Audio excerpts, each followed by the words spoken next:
Welcome everyone to my first epic Intel gaming PC build of 2021. Yes, if you end up enjoying this video, I might end up doing this more often. Today I will put myself together a sweet high-end gaming PC with all these components I have lying around here on my table. My plan is to get a 4K UHD capable PC up and running today. However, this time around based on an Intel platform. I will then briefly present you guys what a system like this is capable of, but will intentionally not show you too much because let me point out, this video is only a sweet little taste of what is to come. Full reviews of these new Intel CPUs will follow a little bit later. Today I'm primarily focusing on this special build occasion. In the heart of it all is the new Intel Core i9 11900K 8-core 16-thread Rocket Lake CPU, part of Intel's new 11th generation lineup. We are talking of a base clock of 3.5 GHz. More impressive, however, is the maximum boost clock this processor is capable of achieving, 5.3 GHz. I'll be pairing this CPU with one amazing motherboard going by the name of ASRock Z590PG Velocita, or rather Velocita. It comes equipped with the latest and greatest Intel Z590 chipset, and one true highlight to me is the official support for PCI Express 4.0 with such a Rocket Lake CPU. Now, due to the current market situation going on, I had to hijack the graphics card out of my test system, namely the incredible RTX 3090, with which will be in FPS heaven when paired with such a CPU as that Core i9.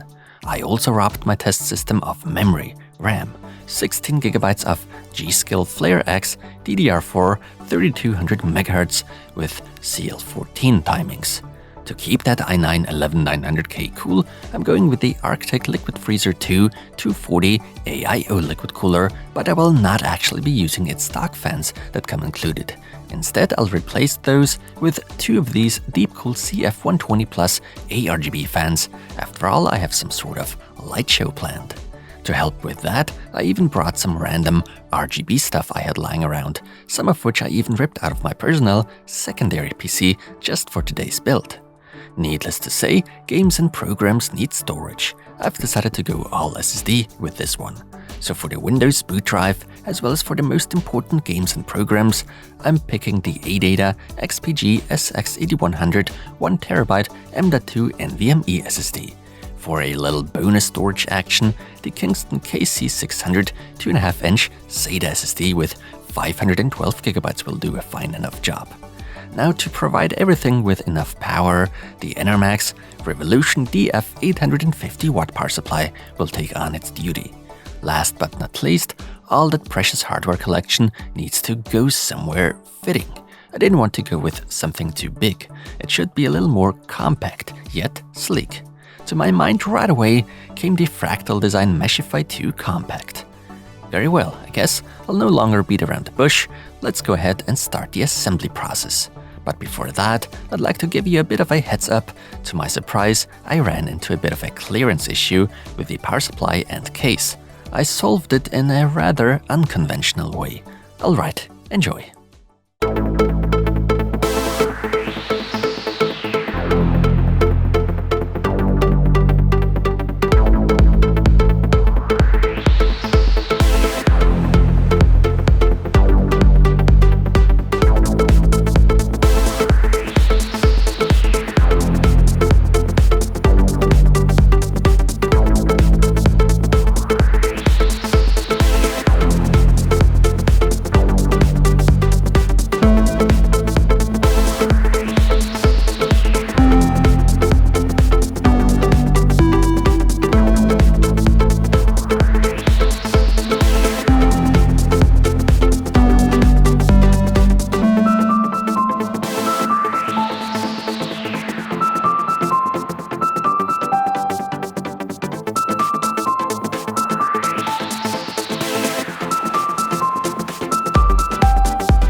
There we go. This may or may not necessarily be the dream hardware assembly list to some of you, but aesthetically, as well as in terms of performance, as for what I had in mind, namely 4K UHD gaming, it's a pretty sweet system. This of course does not mean such can only be used for gaming alone. No, in fact, video editing, rendering and all that sort of stuff works great too. But fair enough, the primary focus here lies on gaming.